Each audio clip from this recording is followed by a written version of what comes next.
আসসালামু আলাইকুম প্রিয় শিক্ষার্থীবৃন্দ, আশা করি তোমরা সবাই ভালো আছো। আজকের পদার্থবিজ্ঞান ভিডিও ক্লাসে তোমাদের সবাইকে স্বাগত জানাচ্ছি।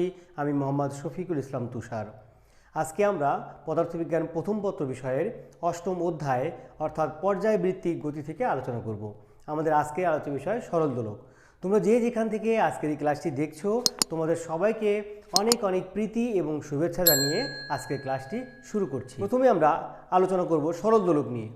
একটা ক্ষুদ্র ভারী বস্তুকে যদি একটা ওজনহীন, অপ্রসারণীয় এবং নমনীয় সুতার সাহায্যে বেঁধে একটা দৃঢ় অবলম্বন থেকে ঝুলিয়ে দেওয়া হয় এবং এই বস্তুটা যদি অল্প বিস্তরে বিনা বাধায় এদিক ওদিক দোলে, তাহলে সুতাসহ এই পুরো ব্যবস্থাটিকে বলা হয় সরল দোলক। সংজ্ঞার মধ্যে আমরা একটা কথা বলেছি, একটু খেয়াল করো যে এমন একটা সুতা হতে হবে যে সুতাটি হবে ওজনহীন এবং অপ্রসারণীয়। বাস্তবে কি আসলে এরকম সুতা পাওয়া সম্ভব? কখনোই না। কারণ সুতা যতই ক্ষুদ্র হোক, যতই চিকন হোক, এর একটা ভর কিন্তু থাকবেই। কখনো ভর থাকলে তার ওজনও থাকবে, তাই না? আমরা জানি W=mg, অর্থাৎ ভর যখন থাকবে তাকে আমরা 9.8 দিয়ে গুণ দিলে কিন্তু ওজন পাই। অর্থাৎ ওজনহীন কোনো বস্তু আসলে পাওয়া সম্ভব না। এবং অপ্রসারণীয় সুতা, এটি কি বাস্তবে পাওয়া সম্ভব? কখনোই পাওয়া সম্ভব না। কারণ একটা সুতার সাথে যদি আমরা একটা ভারী বস্তুকে ঝুলিয়ে দিই, তাহলে সুতাটা একটু হলেও প্রসারিত হবে। কাজেই ওজনহীন এবং অপ্রসারণীয় কোনো সুতা পাওয়া বাস্তবে সম্ভব না। সুতরাং সরল দোলক আসলে বাস্তবে তৈরি করা সম্ভব না। এটি একটি কাল্পনিক ধারণা মাত্র। কতগুলো গাণিতিক সুবিধার জন্য আমরা আসলে এরকম একটা দোলককে কল্পনা করে নিই। তো পদার্থবিজ্ঞানে একটা সাধারণ খুবই চিকন সুতার সাহায্যে একটা ক্ষুদ্র ভারী বস্তুকে ঝুলিয়ে দিয়ে আমরা সরল দোলক তৈরি করে এটা বিভিন্ন পরীক্ষা নিরীক্ষার কাজে ব্যবহার করে থাকি। তাহলে সরল দোলক বিষয়টি তোমরা বুঝতে পারলে। এবার আসি, এই সরল দোলকে কতগুলো অংশ আছে। প্রথমে আছে বব। আমরা সংজ্ঞার মধ্যে যে বলেছিলাম যে একটা ক্ষুদ্র ভারী বস্তুকে আমরা ঝুলিয়ে দিচ্ছি, এই ক্ষুদ্র ভারী বস্তুটা হচ্ছে বব। চিত্রে আমরা এখানে দেখতে পাচ্ছি, এই যেটা হচ্ছে বব, এই ক্ষুদ্র ভারী বস্তুটা। ঠিক আছে? আচ্ছা, তাহলে ববের আর একটা নাম আছে, এই বব বা পিণ্ড, এটাকে পিণ্ডও বলা হয়। আচ্ছা, এবার আসি আমরা সুতার দৈর্ঘ্য। সুতার দৈর্ঘ্য কোনটা? দেখো, এই যে ও একটা বিন্দু আছে, ও বিন্দুকে বলা হয় ঝুলন বিন্দু। অর্থাৎ যে বিন্দু থেকে আমরা এই সুতাসহ ববটাকে ঝুলিয়ে দিই, সেই বিন্দুর নাম হচ্ছে ঝুলন বিন্দু। এখানে ও হচ্ছে ঝুলন বিন্দু। এই ঝুলন বিন্দু থেকে এই যে আমাদের যে বব আছে, এই ববের একেবারে প্রান্ত পর্যন্ত, অর্থাৎ এখানে এ, আমরা এ দ্বারা এটাকে চিহ্নিত করেছি। অর্থাৎ ও থেকে এ পর্যন্ত যে দূরত্ব, বা এটাকে বলা হয় সুতার দৈর্ঘ্য। এটাকে আমরা স্মল এল দ্বারা প্রকাশ করে থাকি। তোমরা এখানে একটু খেয়াল করে দেখতে পাবে। আচ্ছা, এবার আমরা আসি কার্যকরী দৈর্ঘ্য। এই যে আমরা বললাম সুতার দৈর্ঘ্য স্মল এল, এর সাথে যদি আমরা ববের ব্যাসার্ধকে যোগ করে দিই, তাহলে খেয়াল করে দেখো, এখানে আমরা ববের ব্যাসার্ধটা দেখিয়েছি। এই যে ববের কেন্দ্র বরাবর একটা দাগ দিয়েছি এবং উপরে একটা দাগ আছে, তাহলে এইটুকু হচ্ছে ববের ব্যাসার্ধ, এটা হচ্ছে আর। তাহলে এই যে সুতার দৈর্ঘ্য এল, এটার সাথে যদি ববের ব্যাসার্ধটা যোগ হয়ে যায়, তাহলে আমরা পাবো হচ্ছে সুতার কার্যকারী দৈর্ঘ্য। অর্থাৎ যে একটা সুতার দৈর্ঘ্য এবং তার সাথে যদি আমরা ববের ব্যাসার্ধকে যোগ করে দিই, তাহলে কার্যকারী দৈর্ঘ্য পাওয়া যায়। এবার আসি সেকেন্ড দোলক।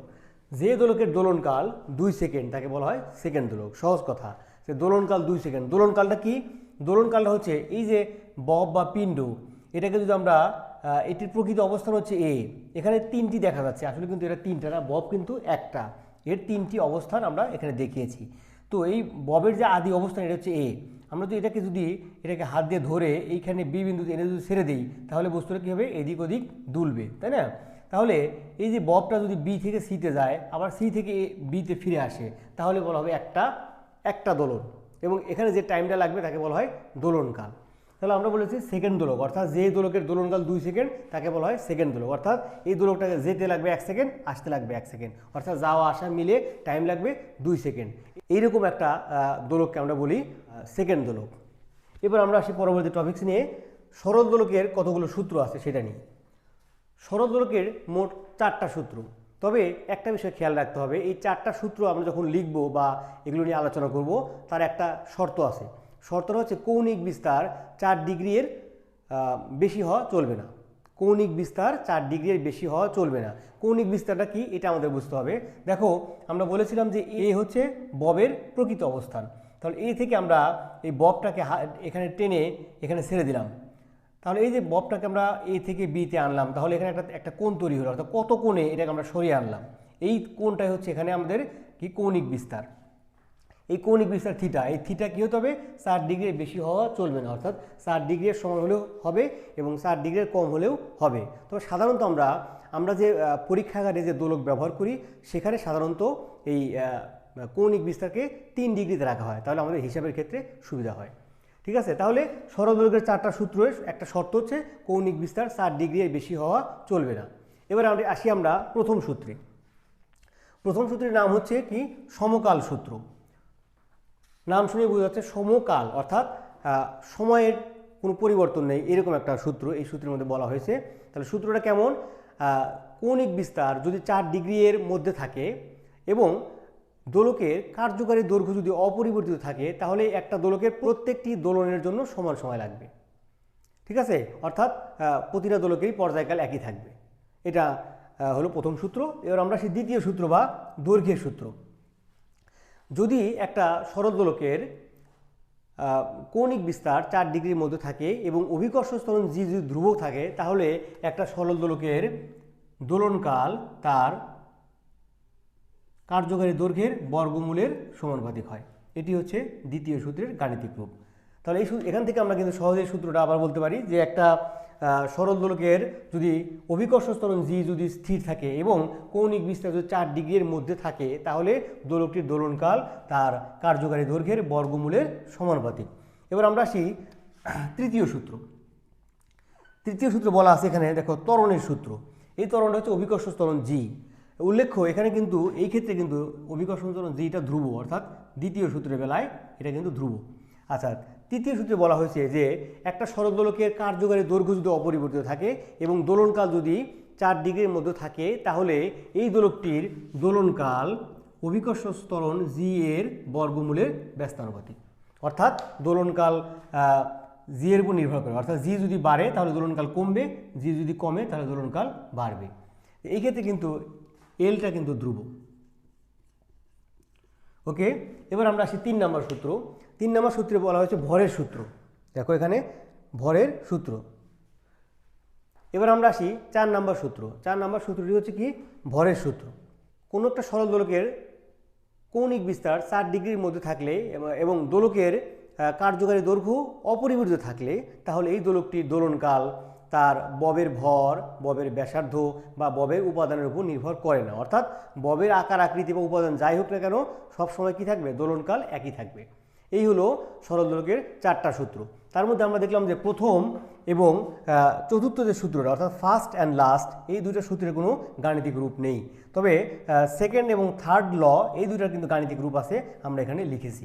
এবার এই দুইটা সূত্রকে আমরা যদি একটা কম্বাইন করে লিখি গাণিতিকভাবে তাহলে আমরা দেখতে পাচ্ছি T proportional root over L divided root over জি।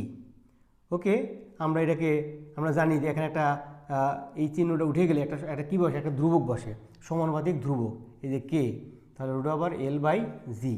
বিভিন্ন পরীক্ষা নিরীক্ষার মাধ্যমে দেখা গেছে যে এই কে এর মানটা হচ্ছে 2 পাই। অতএব আমরা লিখতে পারি T equal to 2 pi root over L by G. এটি হচ্ছে মূলত সরল দোলকের সূত্র।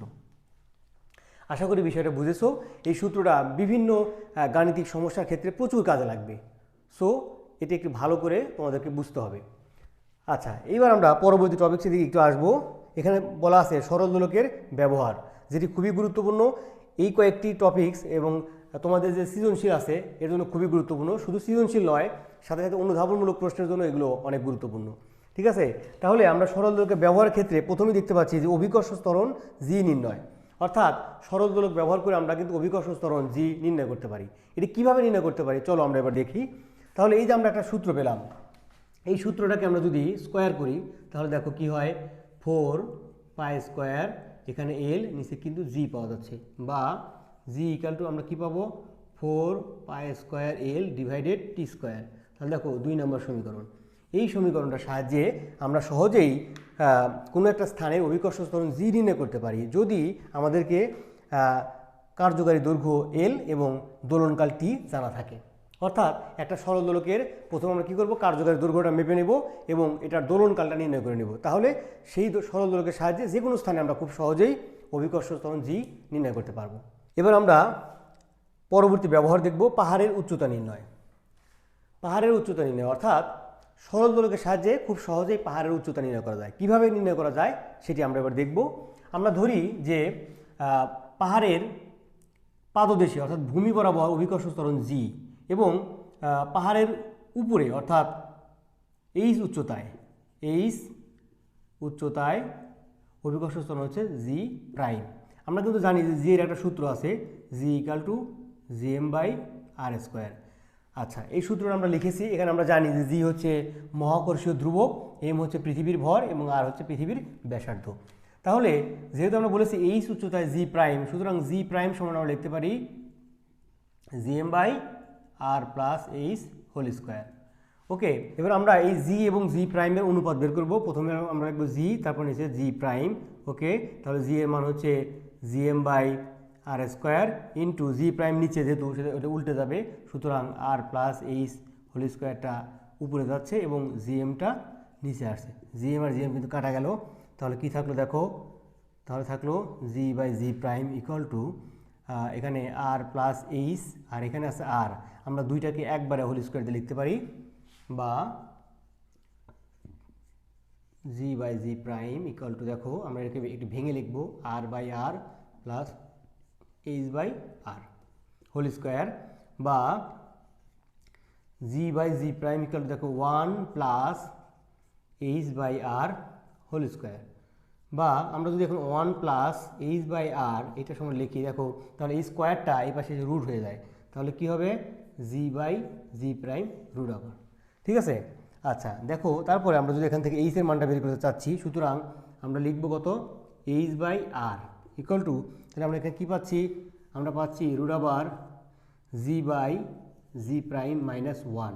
ঠিক আছে, অতএব এইচ ইকুয়াল টু এই আরটা কী হবে, এর সাথে গুণ হয়ে যাবে, তাহলে আর ইন্টু দেখো এখানে জি, নিচে হচ্ছে জি প্রাইম রুট মাইনাস 1। এটি হচ্ছে আমাদের 1 নম্বর সমীকরণ। অর্থাৎ এই সূত্রের সাহায্যে আমরা খুব সহজেই পাহাড়ের উচ্চতা নির্ণয় করতে পারি যদি আমাদের ভূপৃষ্ঠে অভিকর্ষ ত্বরণের মান জানা থাকে এবং পাহাড়ের উপরে অভিকর্ষ ত্বরণের মান জানা থাকে। তো আমরা সাধারণত জানি যে ভূপৃষ্ঠে অভিকর্ষ ত্বরণের মানকে আমরা 9.8 ধরে নিই, এবং পাহাড়ের উপরে আমরা যদি জি প্রাইমটা বের করতে পারি, তাহলে এই সূত্রের সাহায্যে আমরা খুব সহজেই অভিকর্ষ ত্বরণ নির্ণয় করতে পারি। এই যে সূত্র আমরা লিখলাম, পাহাড়ের উচ্চতা নির্ণয়ের সূত্র, এই সূত্রটা আরেকটি রূপ আছে। অর্থাৎ যদি আমাদের সরল দোলকের পর্যায়কাল দেওয়া থাকে, অর্থাৎ দোলনকাল দেওয়া থাকে, অর্থাৎ ভূমিতে দোলনকাল আমরা জানি এবং পাহাড়ের উপরে নিয়ে গেলে তার দোলনকাল কত হয়, এটা যদি বের করতে পারি, তাহলে অন্যভাবে আমরা এই এইচটা বের করতে পারি। চলো আমরা এটা এবার দেখব। তাহলে আমরা ধরি ভূপৃষ্ঠে দোলনকাল T1 এবং পাহাড়ের উপরে দোলনকাল কত, T2। আমরা ধরে নিলাম ভূপৃষ্ঠে T1 এবং পাহাড়ের উপরে হচ্ছে T2। তাহলে আমরা টি এর একটা সূত্র আমরা জানি, একটু আগে আমরা সরল দোলকের দুইটা সূত্রকে কম্বাইন করে যেটা পেয়েছিলাম, সেটা হচ্ছে T equal to 2 pi root over L by G. তাহলে এটা হচ্ছে ভূপৃষ্ঠে আমরা T1 ধরে নিলাম।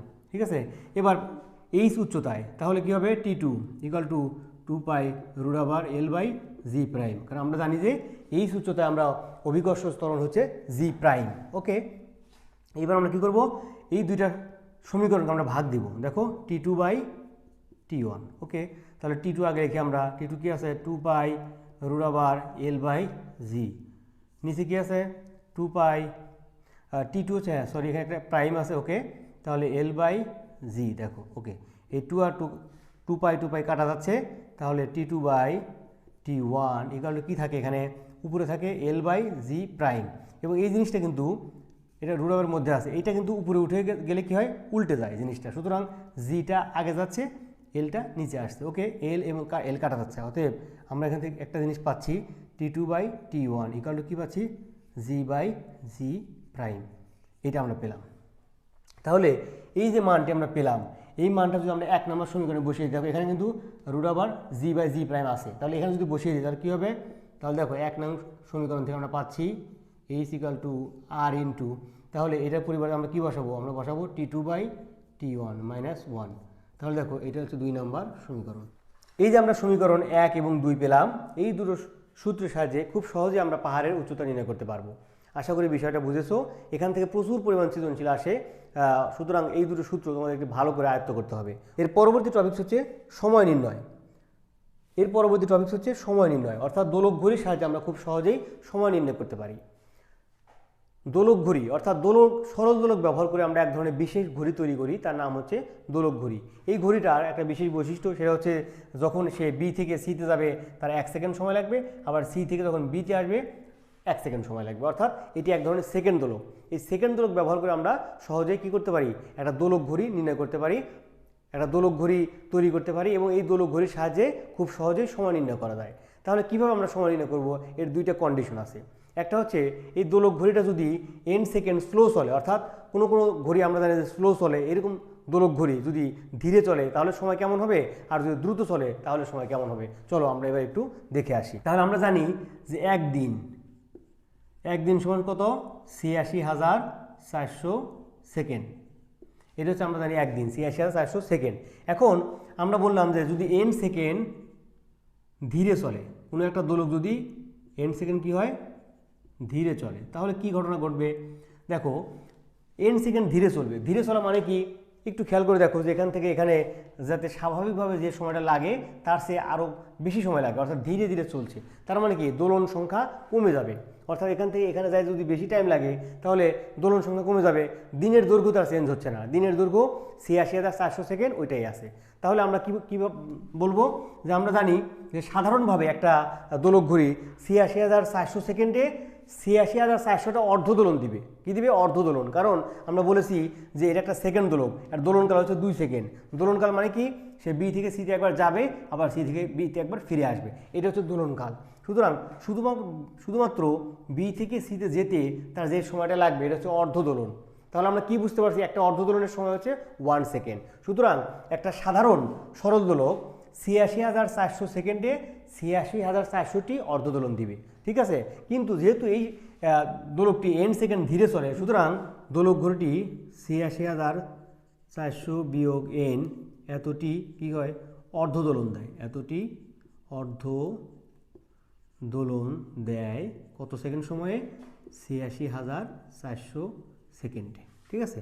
অতএব একটি অর্ধদোলন দেয়, দেখো ৮৬,৪০০ ভাগ দেব কত দিয়ে, এটা দিয়ে ভাগ দেব আমরা, অর্থাৎ ৮৬,৪০০ বিয়োগ n এত সেকেন্ডে। এখন 2টি অর্ধদোলন দেয়। 2টি অর্ধদোলন মানে কি, মানে একবার যাওয়া একবার আসা, এটাই হচ্ছে দোলনকাল টি। সুতরাং এখানে আমরা যেটা পাবো এটাই হচ্ছে দোলনকাল টি। তাহলে কত হবে, এই যে 2, একটা অর্ধদোলন দেয় এত সময়ে, তাহলে 2টা দেয়, 2 দিয়ে গুণ দেবো, তাহলে 2 গুণন ৮৬,৪০০, আর নিচে কত, ৮৬,৪০০ বিয়োগ n এত। তাহলে এইটাই আমরা কি পেলাম, এটাই হচ্ছে আমরা পেলাম হচ্ছে যে যখন একটা সরল দোলক n সেকেন্ড ধীরে চলে অর্থাৎ স্লো চলে, তখন তার দোলনকাল হবে এই সূত্রটা, অর্থাৎ 2 × 86400 ডিভাইডেড 86400 - 1। এই সূত্রের সাহায্যে আমরা সহজেই একটা ধীরে চলা সরল দোলকের দোলনকাল নির্ণয় করতে পারবো। এবার যদি দোলকটি দ্রুত চলে, অর্থাৎ স্বাভাবিকের চেয়ে দ্রুত চলে, ফাস্ট চলে, আমরা বলি যে একটা ঘড়ি ফাস্ট হয়ে গেছে বা একটা ঘড়ি স্লো হয়ে গেছে, তাহলে স্লোটা আমরা দেখলাম। এবার যদি ঘড়িটা যদি কী হয়, দ্রুত চলে অর্থাৎ ফাস্ট চলে, তাহলে কি হবে দেখো। তাহলে আমরা যেহেতু বললাম যে ঘড়িটা দ্রুত চলে, সুতরাং তার দোলন সংখ্যা বেশি হবে, তাই না? ভালো করে খেয়াল করে দেখো যে এখান থেকে এখানে যে সময় যাওয়ার কথা তার চেয়ে আগেই চলে যাচ্ছে, আবার আগেই চলে আসছে। তার মানে কি, দোলনকাল বাড়বে? দোলনকাল বাড়বে না, দোলন সংখ্যা বেড়ে যাবে, তাই না? দোলন সংখ্যাটা বাড়বে। অর্থাৎ আমরা কি বুঝলাম, ৮৬,৪০০ যোগ n এতটি অর্ধদোলন দেয় কত, ৮৬,৪০০ সেকেন্ড সময়ে। সুতরাং একটা দেয় কত, এখানেও প্লাস হয়ে যাবে এবং এখানেও প্লাস হয়ে যাবে। সুতরাং এই সূত্রটির সাহায্যে আমরা খুব সহজেই একটা দ্রুত চলা বা একটা ফাস্ট চলা সরল দোলকের দোলনকাল নির্ণয় করতে পারবো। তাহলে আশা করি এই বিষয়টা তোমরা বুঝেছো। এটি তোমাদের সৃজনশীলের জন্য খুবই গুরুত্বপূর্ণ 2টা সূত্র। ওকে, এবার আমরা পরবর্তী টপিক্সের দিকে যাচ্ছি। আমাদের সর্বশেষ টপিক দোলক ঘড়ির ঘটনা। অর্থাৎ দোলক ঘড়ি, এতক্ষণ আমরা যেটা আলোচনা করলাম যে একটা সেকেন্ড দোলকের সাহায্যে আমরা বিশেষ একটা ঘড়ি তৈরি করি, তার নাম হচ্ছে দোলক ঘড়ি। এই দোলক ঘড়ি বিষয়ে কতগুলো ঘটনা আছে সেগুলো আমরা একটু জানবো। যে আমরা যদি বলি যে পাহাড়ের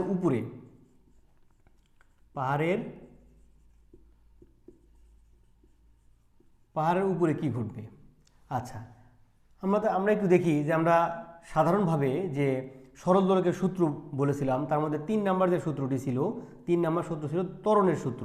এটি ছিল কি দেখো, টি প্রপোর্শনাল 1/√g।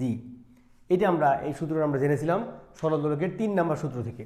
এখানে তাহলে আমরা এই সূত্র থেকে আমরা কি বলতে পারি যে জি এর মান যদি বেড়ে যায় তাহলে টি কমবে, আবার জি যদি কমে যায় তাহলে টি বাড়বে। একটু খেয়াল করে দেখো, এবার আমরা পাহাড়ের উপরে গেলে কি ঘটনা ঘটবে।